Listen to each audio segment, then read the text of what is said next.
What's up, friends? Rob, the Medicare minister. Once again, I'm back with you with a new episode of our Spitting Fire podcast. And I got Mr. Matthew Murray with us today. Matt, will you just say hey to everybody real quickly? Hey, everybody. I'm super pumped to be here. I'm a big fan of Rob and what he's doing. Medicare minister, I first saw you at 8%. Sure. I saw what you're doing there. I saw you. I didn't get to go to Justin Brock's event this past year, but I heard all about you, so I'm excited to be here. Well, good, man. I know you're going to spit some fire today. And listen, before we jump into this episode, want to encourage all of you to subscribe, like, comment, share, because I know there's going to be some nuggets dropped today that you're going to want to go back and watch over and over again, and also share with maybe a friend who is looking to pursue their dreams or chasing their goals. And so anyhow, as we dive in today, Matt, what I'd like to do, and is it okay if I call you Matt? Is that okay? Just don't call me late for dinner or a paycheck. Okay, I won't do those two things, but is it okay if we just start with a little bit of bio? Just give us a little bit of your background, your history, and kind of where you're at today. Sure. I'll give you a man met a woman, which my mom and I'm just kidding. It's too far back. I'll give you the basic synopsis. Right. I was a finance manager. Okay. I dropped out of high school, never went to college, blah, blah, blah, blah, blah. Sure. Became a finance manager out of pure hard work. Okay. My office got broken into twice in 1 week. Wow. They fired me for it. Okay. I called my friend and I said, hey, you still doing the thing with the old people in insurance? Yeah. He goes, yeah. I said, all right, I'm coming to work Monday. And the rest is history. Sure. Been in insurance for about 5 years. I don't like to say top producer. I would consider myself an average producer. Okay. Anywhere between $175,000 to $250,000 a year on the final expense side. Okay. Became more of a leader and a mentor. Wanted to teach other people how to do it because I believe, if I could do it, literally anybody can do it. Sure. Do you know what I mean? Like, yeah. If people can do anything they want to do, as long as they're willing to just go for it. Boom. That's spitting fire. That's why I brought my water today. Hey, there you go, man. Look at you're already spitting fire in the very beginning. I appreciate that. But so let me interrupt you just real quickly. First, sure. Where are you out of? What state? So I originated in LA. Okay. And you're thinking of Los Angeles. I'm thinking of Lower Arkansas. Okay. Gotcha. Then I moved to South Carolina. And then this 1 year ago, my wife and I moved to Wilmington, North Carolina, work in the Innovative Financial Group home office. Sure. Okay. Yep. Yeah. And so one of the things you said, I just wanted to back up real quickly. I shot a video because I do a little bit of motivational, inspirational content for this channel, but I was listening to someone else talk about the same thing and another person talk about the same thing. It's interesting how you said, I produced on my own, I sold, did really well there, but you really felt like your unique ability was to motivate, train, so to speak, and empower others to do that. Was that something you've always known about yourself, or was that something that just came about as you were out in the field?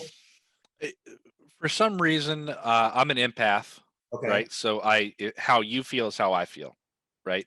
I can feel your emotions, and for some reason that gives me the ability to connect with people. Okay. And so I connect with people on their level. I can get to anybody's level, whether it be way up here or way down here. And when you're able to connect with people, I'm able to really talk to them, gather information, and learn things about them, and then be able to help them. Okay. Does that make sense? Yeah, absolutely. So it's one of those things. I didn't say I want to be a leader. I didn't say that I want to do this. I said, hey, I'm having success. I want to help. Right. Rich is not having more than enough. Rich is just an acronym for realizing I can help. Sure. Make sense? Yeah. I realized that I was having success and I want to give out that content for free. Sure. I didn't say to listen to me speak or to go watch me in the field, you have to work with me. Sure. I just go, come in the field with me. Let's go to work. I want you to win.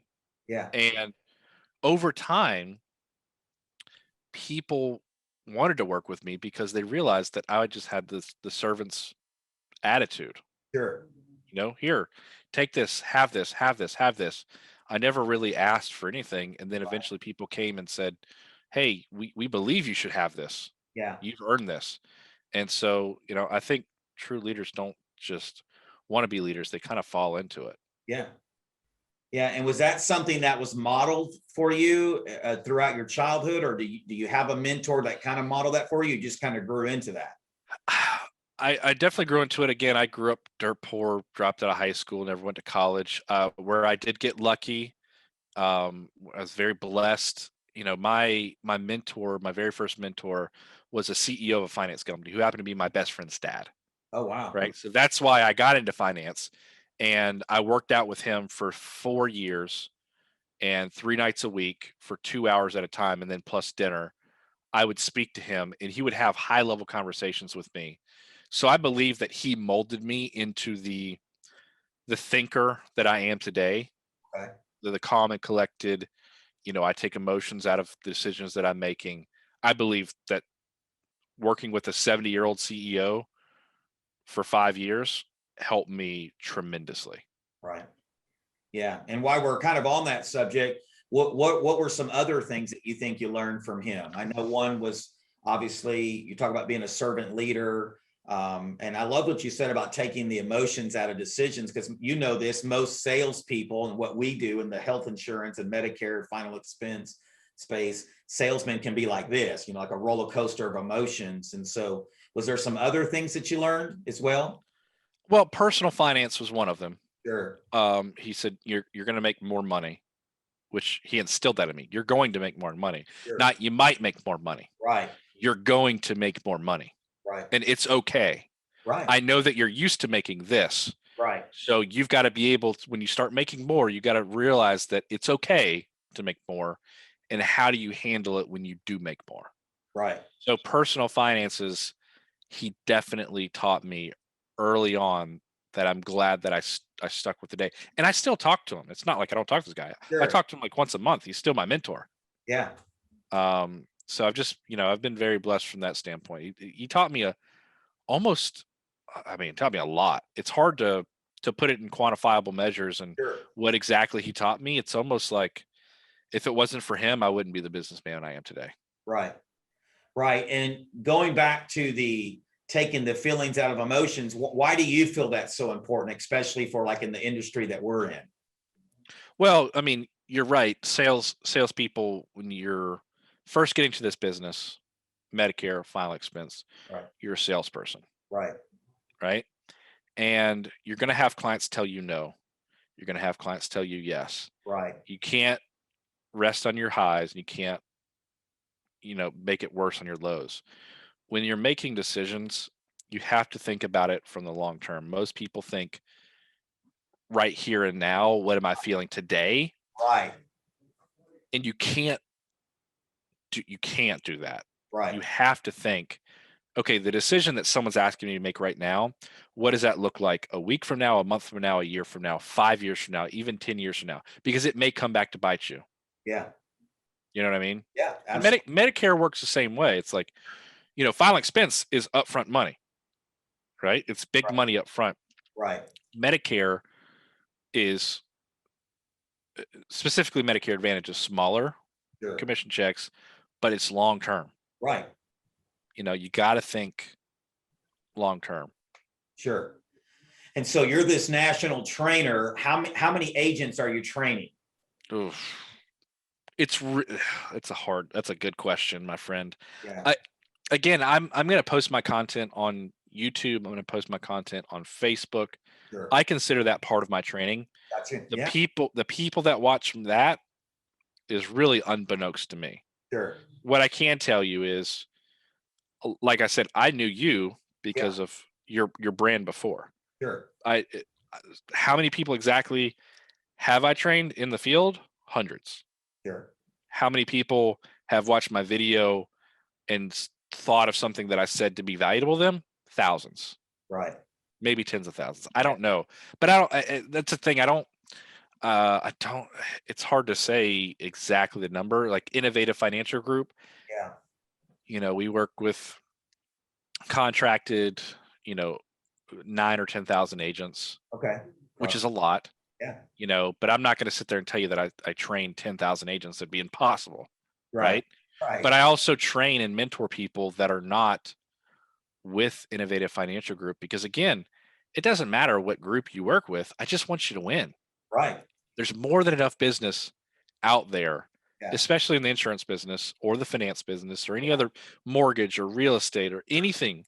There's more than enough business. You don't have to work with somebody to be friends with them Right. and want them to win. Sure. And I mean, that right there is spitting some fire again, man, because here's the thing. I cannot stand when there's this, I call it Bloods and Crips mentality, I believe it's a scarcity mindset. Why do you think people struggle with that so much, especially in our industry, this competitive thing? I mean, it's one thing to be competitive in a healthy way, but I'm like you. I believe there's enough for everyone. I want everybody to win, no matter what agency they're with. Why do you think so many people struggle with that mindset? It's it really comes from the top down. Sure. Um, a lot of times, and I'm not saying like the very top, like Sure. the true leaders of your group, but there's those managers that have a bone to pick with their previous organization. Sure. So they cast that upon their agents, and those agents get the same mentality. So they become the grunts, the front line for the wars. Right. When in reality, the generals, they actually know all of each other and like all of each other. Sure. No one really hates each other. Right. It's There's this invisible war that happens because the grunt force is taught from somewhere in the middle, that middle management, upper somewhere in the upper management Sure. hates somewhere they came from, and Sure. they cast it down upon everybody else. Right. And so what I try to do is the exact opposite. Right. Yeah. So what do you think has been one of your biggest challenges in training people? Like, is there a specific mindset or mindsets that you see when you first begin to work with somebody and you're training them in this industry? The toughest thing, and it was even tough for me, is when someone becomes a business owner, when they become a 1099 employee, they own Right. their own business. Right. It's hard for those people to get around, because I'm going to say, and I always say what my mentor said, you're Sure. going to make more money. Sure. Okay. Yeah. When you make more money, you've got to spend it correctly Right. or save it correctly. Right. Right. Okay. You're used to working at McDonald's where you're Right. making $400 a week. Right. Awesome. I'm going to show you how to make, and I try not to blow someone's mind. I'm Sure. not like, hey, you're making $400 a week, you can make $300,000 tomorrow. Right. No, I'm going to show you how to make $1,000 Sure. first, right? Sure. I'm going to stair step you. Yeah. When you do, it doesn't mean you need to go take a vacation that you haven't taken because you don't make enough money. Right. It means you're a business owner. You're going to get taxed on that. You got to buy more marketing. You got to buy more leads. You got to put back in your business for branding and Right. all these other things. They don't, even though I tell them that, they don't do it. Mm. Agents will go make a lot of money, go blow it on Cabo their very first month. Sure. They don't reinvest back into leads. They come back. They say, "Oh, Matt, don't worry. I've got a couple more people that are laid downs when I get back." Sure. Turns out those people have dementia. They Right. can't get qualified. Right.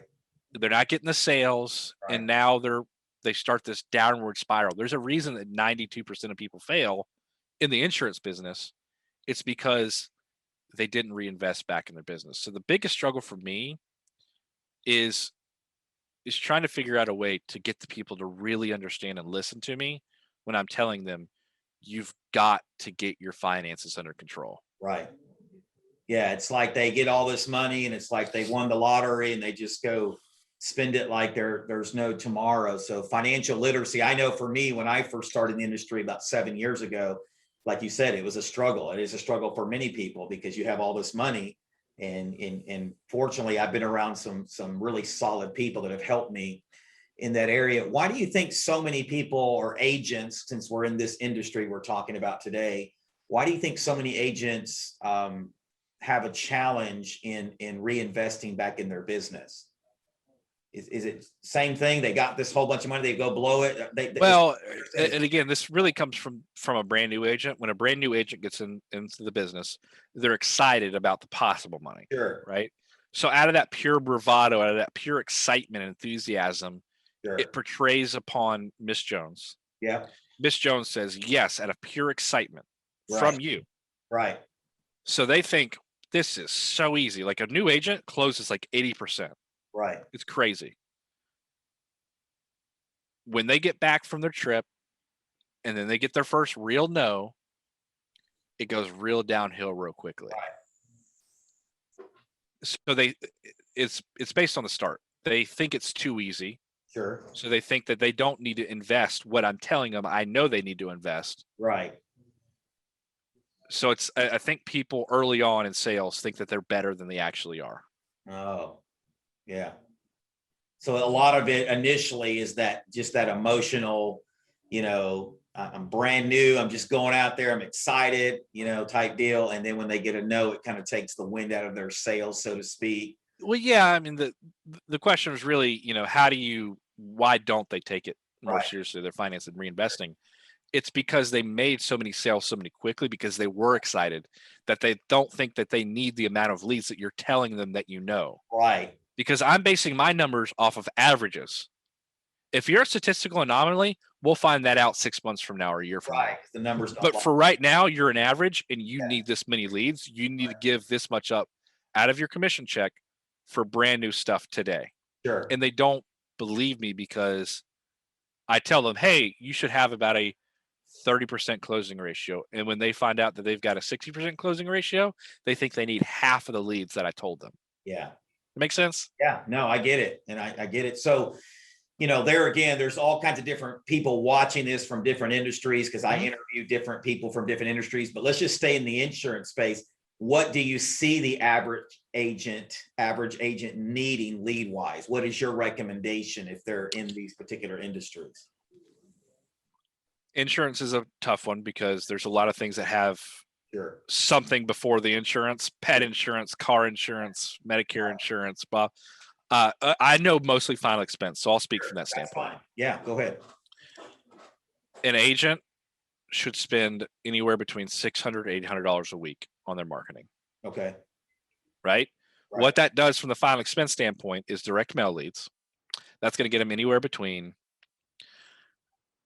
1,250 to 2,000 pieces of mail to drop with an average return rate of 1.2%, which comes out to be 20 to 25 leads a week. Sure.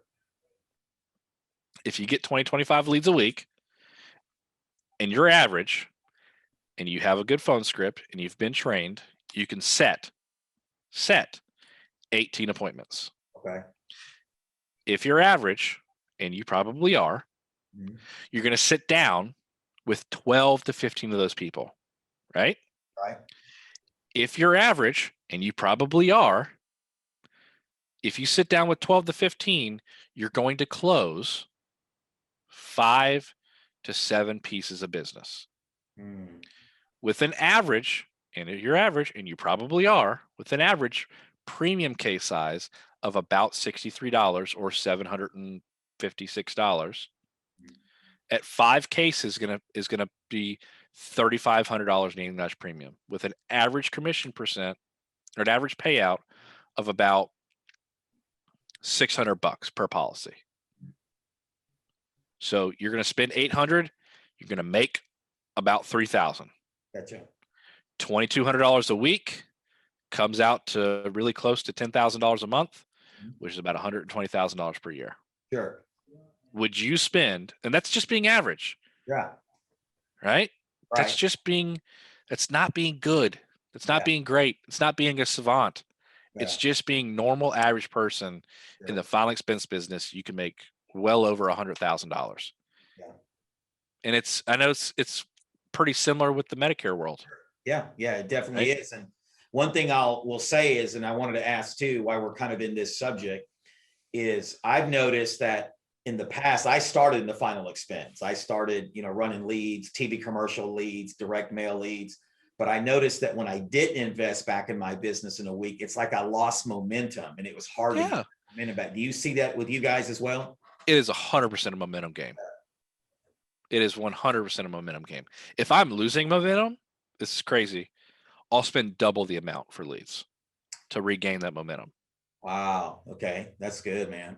That makes sense? Yeah. No, I get it. Yeah. Which is tough because you didn't make as much money from the last week. Right. But if I order, let's say 50 Facebook leads Sure. and I tank out, I'm going to order 100 next week to get what I got, what I missed on, and project for next week. Yeah. You'll make more money that way Yeah. by doubling down on yourself. Yeah. You know what I mean? Well, So and it just works. I like what you said there, man, because I mean, you know, it really is investing in yourself, you know, betting in yourself and taking that emotion out of it. Oh, I didn't do so good last week. Well, you know what? Double down, do what it takes. And if you're hungry enough, you know, if you're going to bet on someone, bet on yourself. Would you agree with that? 1,000%. I'll give you a great case example. Sure. One of our agents was down on her luck. Mm-hmm. After she was talking to me, I didn't tell her to do this, but after she was talking to me, she wanted to bet on herself. I told her I'd get a really good discount on some leads. I told her I'd get her about 100 fresh Facebook leads for $1,000, which is $10 a lead. Mhm. And instead of, this is important, instead of paying her mortgage that was due on the 3rd of back in April, whatever time, she paid for the leads. Mm. Okay. She has since written over $8,000 in annualized premium off of 25 of the 100 leads that came in. Wow. She got paid $5,000, $6,000, whatever the amount is, to her pocket right before the mortgage rent was due or late. She was able to pay it. And guess what? She ordered another batch of leads already. She Wow. invested in herself, which then turned into momentum. And I told you, once you have that momentum, you never stop. Right. Just keep reinvesting, keeping that lead flow going. And what you're doing, the trainer traveling across the country. I know you're doing a lot of stuff probably from your home office there as well. It's just a common thread that you probably see no matter where you live. You got to keep that momentum going, got to keep reinvesting in yourself, got to keep getting those leads coming in, right? Yep. All the time. Yeah. So let me ask you, with what you do, and this is a little bit of a generic question, so if you want to, you know, and dive a little bit deeper, you can. But what makes Matt get out of bed in the morning? Like, what makes him tick? I know you're a trainer and all of that, so people would automatically assume something. But you know, I know you got a wife, and you know, but from a business standpoint, what is your why? Like, what is your purpose when you get out of bed in the morning to do what you do? Well, for me, again, it always comes back down to, I was an agent at one point, and I know the struggles, and I want it to be easier for them. If someone is willing to take a phone call with me at 7, Mhm. because that's the only time that I'm available, because my day does get busy, Yeah. I'm going to wake up earlier so I can take that phone call with them. Like, to me, it's I care about the people. I care about the agents. I want other people's success, because I know, I mostly work for you guys. I work for the agents, Right. right? So if you have success, I'm also going to have success, just through osmosis, Right. right? Yeah. So what motivates me is, I was there. I understand the struggles. I want you to know that I'm in that same bus with you. I'm there with you in the trenches. I'm at the office before most. Ryan Strathmeyer still beats me. I hate him. Um, but I'm in there before most. Okay. There's always something that I have to do. I'm like, hey, I got 3 things that I need to knock out today. There's a lot of stuff I got to do, but there's 3 things that I have to do today. How quickly can I get those 3 things done so I can move on to the next 3 things, the next 3 things? There's always a project that we're doing at IFG, Mhm. whether it be with our CRM, whether it be with new marketing leads, new types of leads. We're always trying to do something to make it easier on the agent to go make the money, to have their success so we can have ours. Yeah. And that's what I love about a lot of you IFG guys. And of course, I've had sat down with Tyler. I think we've had dinner a couple of times in a group of people. And I love the fact that you guys are so agent focused, you know, and you know this, in the space that we're in, a lot of times it's more me focused, company focused, but it's refreshing to see a organization be so agent focused and always, innovating, pun intended, Yeah. to make it easier and streamline the process for the agents. So Yeah, Tyler, I love Tyler to death. He's one of the only people I know that always thinks, how do I make you win first so I can also win? There's always a win-win in every situation. And a lot of places don't think how can I make you win? They think about how do we win? They're looking at spreadsheets, sure. looking at just pure profitability. And if they don't see Right. the green number before they start, they don't do it. Right. Tyler's a different animal. Yeah.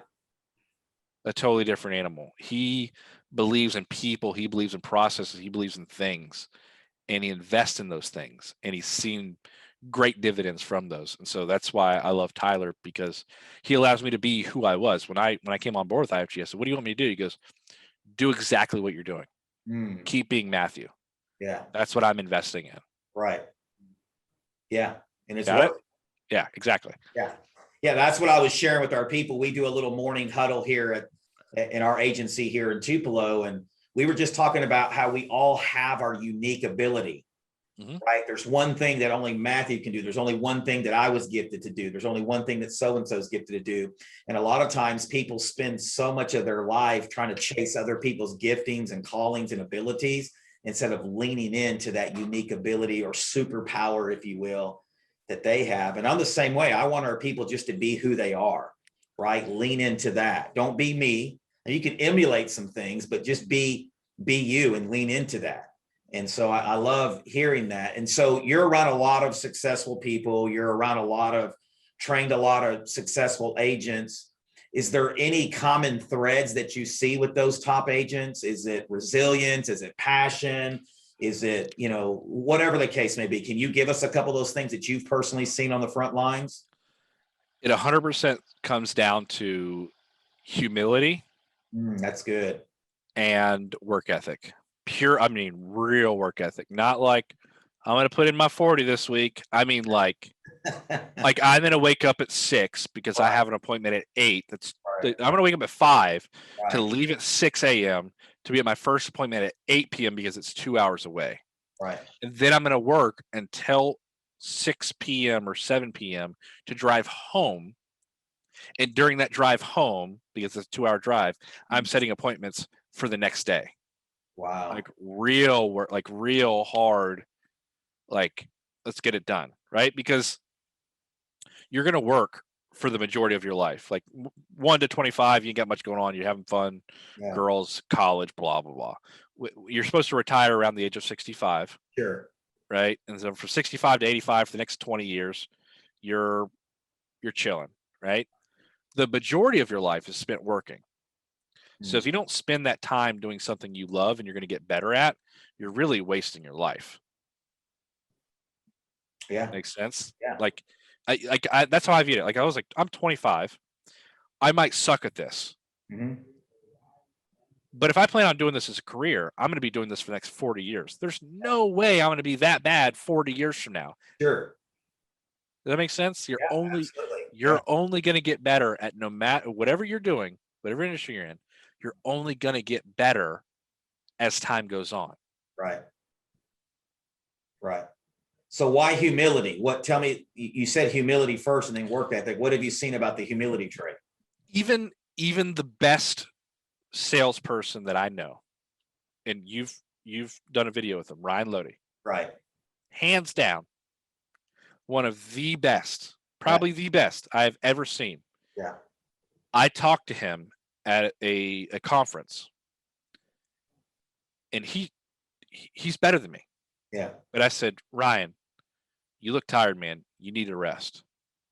You know what he did? He rested. Yeah. The guy that went that hard, and he felt so much better, and then he went harder in the paint because he had that rest. Yeah. He had the humility to sit down and talk with me and go, okay, maybe I don't know everything. Sure. Right? The guys that have humility and say, you know what, I'm willing to listen, actually get more out from the people that are trying to get it to them.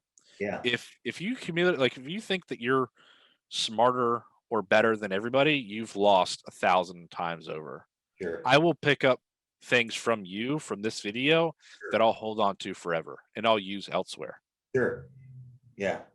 You know what I mean? Yeah, So no, and I totally agree. I think when you stop being humble is really when it just the downfall, begins to happen because, I was talking with to Brad Hannon. We were talking the other day yeah, and his episode will be dropping in the next couple of weeks. And we were just talking about getting in the room and just humbling yourself and learning and don't think you're more than who you are. And it just seems like so many people struggle with that because they get to a certain level, but they don't realize I live my life this way, that I can learn something from everyone.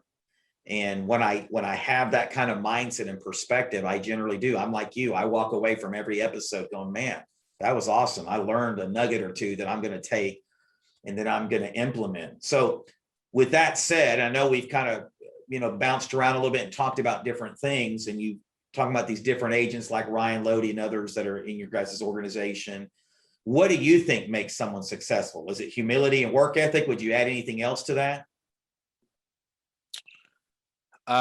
yeah, humility, work ethic, and just being a good person. Sure. Realizing that doing the right thing Yeah. over time trumps all. Yeah. It is a lot easier. When we talk about taking the high road, a lot of people are going to come after you when you start having success. Sure. Friends, family, coworkers, other businesses, other entities that don't like your entity are going to come after you. Mm. Taking the high road really means one thing. It's a lot easier to get across country Sure. doing 100 miles per hour with no other cars on there. Right. Instead of being like down with everybody else in the traffic jam going 5 miles per hour, I'm going to take the high road. I can get to where I'm trying to go a lot quicker. Sure. Well, you've been so gracious with your time. Just a few more questions here that I'm Sure. thinking as we're talking. And this one I do ask everyone I interview. And it's this: if there was one word that you would use to describe yourself, what would that one word be? Authentic. Authentic. Okay. So part B to that question: how has your authenticity allowed you to achieve the success that you've achieved with IFG and in other places as well? When I'm authentic, I'm always myself. I never had to change who I was. Sure. You know what I mean? Yeah. So, and who I was got me to where I am today. I never have to change it. I never have to hide behind a lie. Hmm. The guy that always lies has to keep up with the lies. The guy that never lies doesn't have to worry about it. He can be Right. clueless his entire life and never tell a lie because he's like, Sure. "Oh, I'm just going to tell you the truth," which is a really great way of going about your life because Sure. it's stress free. But being authentic to me just gives me the ability to always be who I'm going to be. I am at the end of the day, I'm this goofy dude that tells horrible dad jokes that wants people to win. Yeah. And when I talk to people, that comes across and they can see that, they can feel that. And again, that's what helps me relate with people. I'm that empath, and it kind of circles all back to who I really am as a person. Was that just something that you were, born with, or was that something that you saw modeled growing up or in early on in life? I don't, I don't know, man. Like I, my dad, I mean, was one of the best. I mean, this is cliche. My dad's my hero, right? It's like, you know what I mean? Like, I just, I, when I see somebody in need, I help. Yeah. You know what I mean? Like, this is crazy. I went to Walmart yesterday and with my wife, we were shopping, and this lady like scoots over to us. So she has scooted over from her cart, her little wheelie cart. And she was like, "Is this your cart, yours?" And it was like full of stuff. I was like, "Well, it is, but I want you to have it." And she was like, "Oh, I just had a stroke and I can't get around." And I was like, "Well, who the heck is helping you?" She goes, she let me know she was being there since 1 p.m. It was 6. Wow. Nobody was helping this lady around. So I was like, I told my wife, I was like, "Hey," and she goes, "Nope, I got this. You go work with her. Like, just go do you." Like, she knew what I was gonna go do, which Sure. was walk this lady around Walmart, Right. help her get her stuff, help her get to her car, get the stuff in, right? She knew that's just who I am and what I'm gonna do. I don't know how to quantify that or put into words. I just want to help people No. that need help. It's Yeah. just it's just in me. I guess I was born with it. You Sure. know, Yeah. maybe it's Maybelline. I don't know. Well, I can definitely, just as we talking on this episode today, just I can tell you're very authentic, very genuine, just going to say it. And that's some good stuff. Why do you think so many people are so fake, or why do you think they struggle with that in our culture today? A lot of it's societal norms. Mhm. People think that you need to be something that you're not. People think that you need to have certain things by a certain age. People Gotcha. think that you need a level of success before you actually succeeded. Mhm. You know, you see those memes all the time where this person didn't invent this until this day, or Oprah Winfrey didn't get her big break until this time. Right. You know what I mean? Like, you Right. don't need to win. You don't need to go buy a nice car because you're 26 or you're 27 Sure. and you work at a bank. You don't need to go do those things. I drove a Dodge Stratus with 310,000 miles on it Mhm. for many years. I had good money. I could have bought another car, but the Sure. car worked fine. Sure. You know what I mean? Like, there's people think that they need to do things and show things and not be these people who they really are. And I don't know if that answers your question. No, I think it does. I think materialism is definitely something that gets in the way from being authentic, because we think that we have to consume and get stuff to show, this person or that person that we've made it or we've accomplished something, instead of just being content with what we've been blessed with. And I'm not saying that, I drive a nice car, but I worked really hard for it. I'm like you, I drove an Avalon with 210,000 miles that smoked a little bit, but I Yeah. worked hard, achieved my goals. And when I knew that I could afford it, in a sense that, it was healthy, a healthy purchase, so I'm a lot like you in that. I don't believe in over splurging and overspending just for the sake of it to try to impress someone. Yeah. It's such a, and but it's like I said, it's societal norms. People assume that other people think that you need to have those things. Yeah. So it just continues. But in reality, nobody cares. Right. No one cares. Yeah. No one cares what you drive. No one cares what you wear. And if they do, they're not your friends anyways. You don't need to hang out with those people. Right. Hang out with people who let you be who you are, Sure. and you'll find value in that. Sure. No, I think that's good, man. I think that's so good. And that's what I was telling some of our people today, that when you live in a culture like that, that just lets you be who you are, it empowers you, right? You Mhm. want to come and be part of something like that, instead of all the time. Because I think we live in a culture too, and you tell me if you disagree as we get ready to wrap up here. But we live in a culture that motivates through a lot of fear and condemnation, right? Instead of love and kindness and authenticity, like you're talking about.